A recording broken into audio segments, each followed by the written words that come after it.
अस्सलाम वालेकुम स्टूडेंट्स, हम पीछे रेसिस्टेंस पढ़ रहे थे। रेसिस्टेंस पढ़ ली थी, आगे रेसिस्टिविटी भी पढ़ ली थी, कंडक्टेंस भी पढ़ ली थी। अगली डेफिनेशन है कंडक्टिविटी। तो ये याद रखिएगा कि जिस तरह कंडक्टेंस जो है वो रेसिस्टेंस का रेसिप्रोकल होता है, तो कंडक्टिविटी रेसिस्टिविटी का रेसिप्रोकल होती है। Reciprocal of resistivity is called conductivity. तो ये रेसिस्टिविटी का उल्ट है। अगर एक मटेरियल में से करंट ज़्यादा फ़्लो कर रहा है, इसका मतलब उसकी रेसिस्टिविटी कम है और कंडक्टिविटी लार्ज है। और करंट कम फ़्लो कर रहा है तो फिर रेसिस्टिविटी लार्ज है, कंडक्टिविटी स्मॉल है। तो reciprocal of resistivity is called conductivity. इसको यूँ करके सिग्मा से शो करते हैं, स्मॉल सिग्मा से। कंडक्टिविटी को यूं करके रॉ से शो किया जाता है। तो अगर हम यूनिट देखें इसका कंडक्टिविटी का, तो फार्मूला यही है, 1/, रेसिस्टिविटी का यूनिट लिखेंगे। पीछे बताया था रेसिस्टिविटी का यूनिट होता है ओहम मीटर, और रेसिस्टिविटी का यूनिट ओहम मीटर है। इस फार्मूले से हम कंडक्टिविटी का यूनिट बनाएंगे। ओम की पावर +1 ऊपर जाकर क्या हो जाएगा -1, और मीटर की पावर +1 ऊपर जाकर क्या हो जाएगा -1। ये इक्वेशन यूँ भी लिखी जा सकती है, क्योंकि ओम को हम इस ग्रीक लेटर ओमेगा से भी शो कर सकते हैं। तो कंडक्टिविटी का यूनिट होता है ओम इनवर्स मीटर इनवर्स, यूँ भी लिख सकते हैं। तो इससे आगे है स्टूडेंट, ये रिलेशन हमने देखना है करंट डेंसिटी का।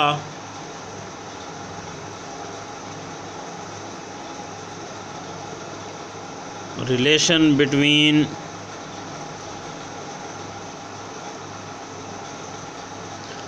Current density J and conductivity या रेसिस्टिविटी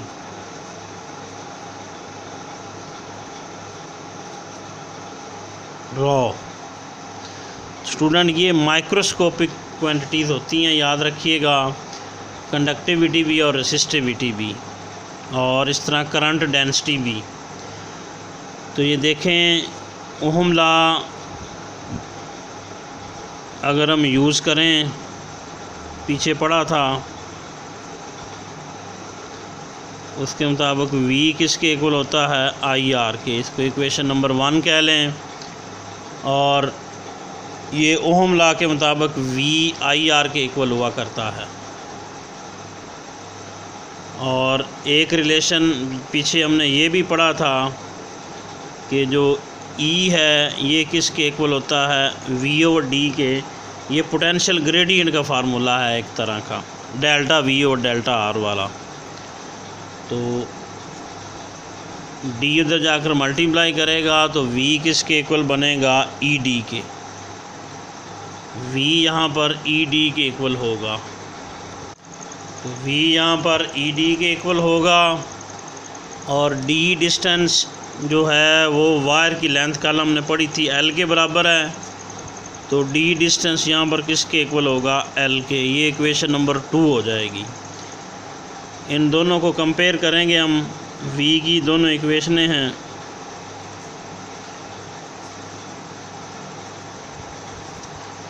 तो उनके लेफ़्ट हैंड साइड इक्वल हैं, तो राइट हैंड साइड भी आपस में इक्वल होंगे। EL किसके इक्वल होगा IR के।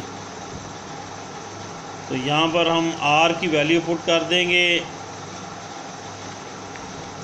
तो EL किसके इक्वल निकला IR। R की वैल्यू वो पीछे जो हमने पढ़ी थी, R किसके इक्वल होता है रॉ L/A के। R is equal to rho L/A होता है। ये EL वैसे आ गया, I भी वैसे आ गया। R की जगह लिखेंगे रॉ L/A।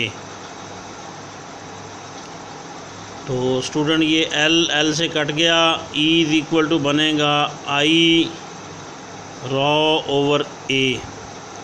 आपको याद होगा कि I/A current per unit area, ये करंट डेंसिटी J के बराबर होता है।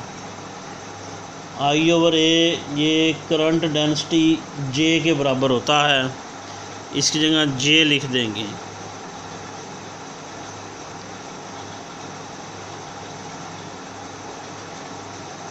तो रिलेशन बनेगा E = ρJ, E = ρJ। और इसी को हम यूँ भी लिख सकते हैं, जो रॉ इधर आकर डिवाइड करेगा, E = ρJ हो गया, प्रूफ कर लिया हमने। रॉ इधर आकर डिवाइड करेगा, साथ E आ जाएगा। तो 1/ρ रेसिप्रोकल ऑफ रेसिस्टिविटी, अभी पढ़ा था, रेसिप्रोकल ऑफ रेसिस्टिविटी कंडक्टिविटी होता है और उसे हम सिग्मा से शो करते हैं।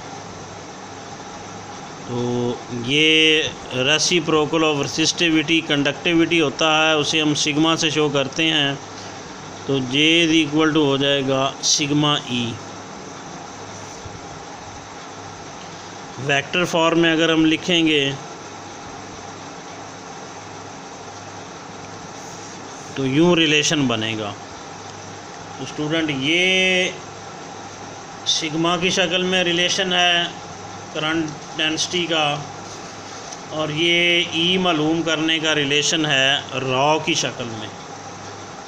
ये भी याद रखिएगा कि ये इक्वेशन E = ρJ और ये equation are called the microscopic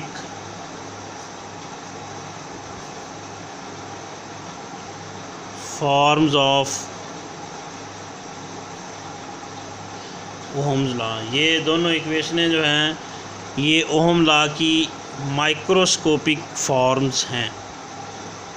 ये E = ρJ या J = सिग्मा E, ये ओहम लॉ की माइक्रोस्कोपिक फॉर्म्स हैं। तो स्टूडेंट्स ये माइक्रोस्कोपिक और मैक्रोस्कोपिक क्वांटिटीज़ के बारे में भी याद रखिएगा कि ये जो V है, I है और R हैं, ये मैक्रोस्कोपिक क्वांटिटीज़ कहलाती हैं, क्योंकि ये हम रियल कंडक्टर के लिए डिवाइसेस से डायरेक्ट मेजर कर सकते हैं। वोल्ट मीटर से वोल्टेज निकाल सकते हैं, एम मीटर से करंट निकाल सकते हैं, ओहम मीटर से रेसिस्टेंस निकाल सकते हैं। ये डायरेक्ट हम डिवाइसेस से मेजर कर सकते हैं। कंडक्टर्स के लिए ये मेजर इजीली हो सकती हैं, इसलिए ये मैक्रोस्कोपिक क्वांटिटीज़ कहलाती हैं।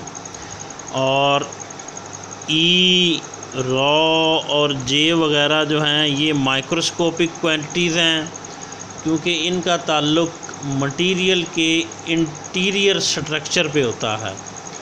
जैसे रॉ हमने पीछे पढ़ा, इसकी एग्जांपल देख लें, ये हर मटेरियल के लिए मुख्तलिफ होता है। तो हम यहाँ पर इनके फार्मूले देखेंगे।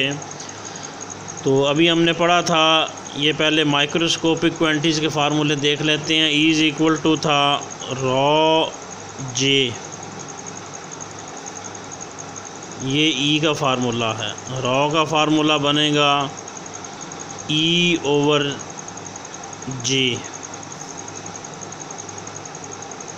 ये J इधर आकर डिवाइड करेगा। और इसी तरह J का फार्मूला बनेगा, ये हमने पढ़ा था, सिग्मा E, सिग्मा कंडक्टिविटी है और रॉ जो है वो रेसिस्टिविटी है। तो यूँ करके ये इन माइक्रोस्कोपिक क्वांटिटीज़ के फार्मूले हैं।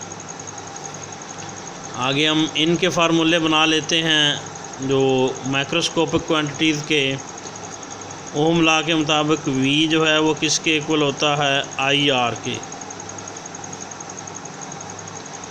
ये वोल्टेज का फार्मूला है। I का फार्मूला जो होगा वो V/R होगा, इसी से बन सकता है। तो इन फार्मूलों से हम V और I निकाल सकते हैं। तो R का फार्मूला हम माइक्रोस्कोपिक क्वांटिटीज़ की मदद से भी बना सकते हैं, क्योंकि अभी हमने पढ़ा था कि I जो है ये पीछे हम पढ़ के आए हैं integral J dot D A होता है। ये माइक्रोस्कोपिक क्वांटिटी है, उसको इंटीग्रेट करें तो वो मैक्रोस्कोपिक बन जाएगी। माइक्रो का मतलब छोटे पैमाने पर और मैक्रो का मतलब बड़े पैमाने पर। तो माइक्रोस्कोपिक क्वांटिटीज़ को इंटीग्रेट करें तो मैक्रोस्कोपिक क्वांटिटी बनती है। इसी तरह v का फार्मूला हमने पढ़ा था, ई डॉट डी एस या डी आर कह लें। ये दो फार्मूले हमने पीछे पढ़े थे। r का फार्मूला होता है v/i। इनकी वैल्यूज़ पुट कर दें। v की वैल्यू है ई डॉट डी एस, आई की वैल्यू है जे डॉट डी ए। तो स्टूडेंट अगर यूनिफॉर्म क्रॉस सेक्शनल एरिया की वायर हो और उसकी लेंथ एल हो तो इसको इंटीग्रेट करने के बाद डॉट डी एस का मतलब तमाम टुकड़ों की लेंथ का, इंटेग्रल का मतलब सम, तो वो टोटल लेंथ बनेगी एल। डी एस छोटे टुकड़े की लेंथ, इंटेग्रल का मतलब उन सब का सम, वो टोटल लेंथ एल होगी। और J dot D A total area A बनेगा।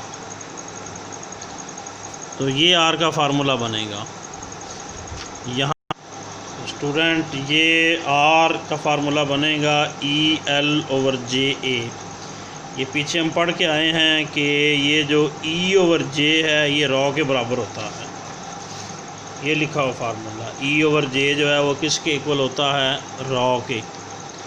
तो इसकी जगह रॉ लिख देंगे तो आर का फार्मूला वही बन जाएगा, रॉ एल ओवर ए, जो पीछे हम बना चुके थे। तो यूँ माइक्रोस्कोपिक क्वांटिटी से इंटीग्रेट करके हम मैक्रोस्कोपिक क्वांटिटीज़ बना सकते हैं। यानी ये माइक्रोस्कोपिक क्वांटिटीज़ को इंटीग्रेट करके आई, वी और आर तीनों मैक्रोस्कोपिक क्वांटिटीज़ बन सकती हैं।